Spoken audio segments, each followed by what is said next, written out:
It's the new destination for some of football's most famous faces. But Ronaldo and Benzema aren't the only ones who have made their way to Saudi. Some of Europe's biggest leagues are losing their key players. So what could this mean for the game, and what effect will it have on the Middle East? Hello there and welcome to Football Now from Doha. Now this summer there has been a huge shake-up across football, with some of the world's biggest stars deciding that Saudi Arabia is the next step on their career ladder. On this week's episode of the show, we thought we'd take a look at the players that are moving, the teams that they're moving to, and what we can expect going forward. And after the 2022 FIFA World Cup here in Qatar, the Middle East is clearly making its mark on the sport. So what can the influx of some of the game's biggest names mean for the region? It will be a huge effect for sure, because you could see in last winter already with the World Cup, successful World Cup in Qatar, and now Saudi Arabia, as a lovely football country, they want to make the next step in development. So I'm pretty sure that also the other surrounding countries will also try to invest more in football. So I think this will be an absolutely game changer. The football is already something like a way of living in Saudi Arabia. Then you're talking about the 70, 80,000 spectators in the stadium. Before already all this began with bringing superstars to Saudi Arabia. So I think it will be a big boost, to be honest.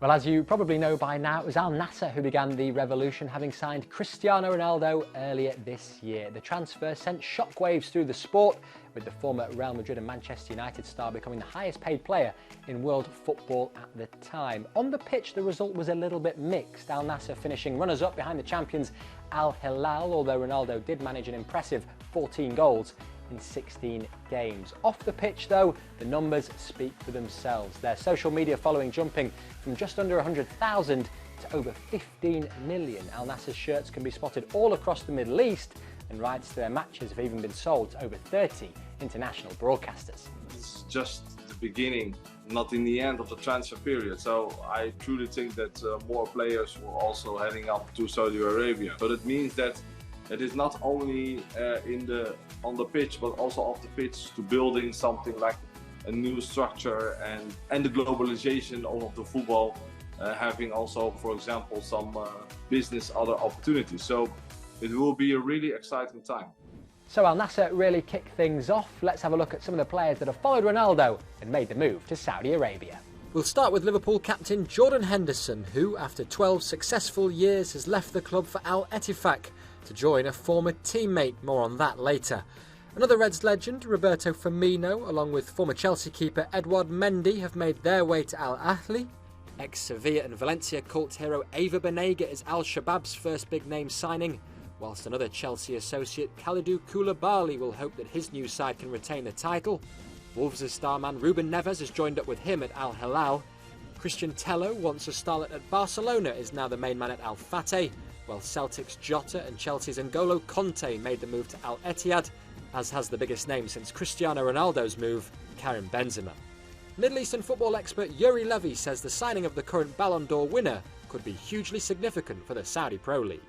I think Karim Benzema could start this season as the first choice forward for Real Madrid or for any other football club in Europe, for Manchester United, for Liverpool, for Barcelona obviously, but he chose Saudi. But also the fact that Benzema is a practicing Muslim, and he could become a more, I would say, local or familiar face for the project after Cristiano Ronaldo.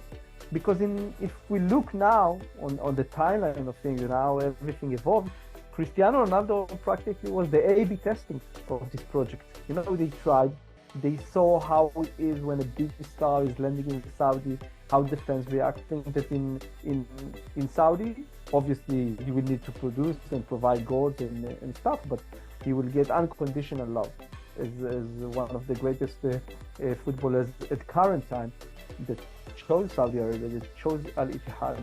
I think he will see a great benefit from this season.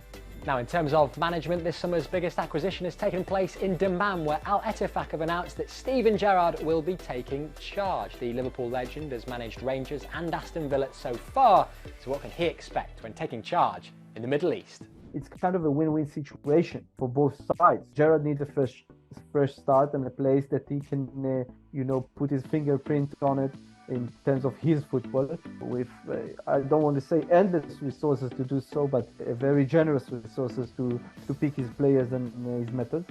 And Al Ittefaq Dammam, it's not one of the biggest clubs in Saudi Arabia. Even when you see one of the favorite son of the British football, of English football, taking a step there, maybe it will change a little bit the tone of how things are covered, how things are being presented. I think that for the PR motives, it's there.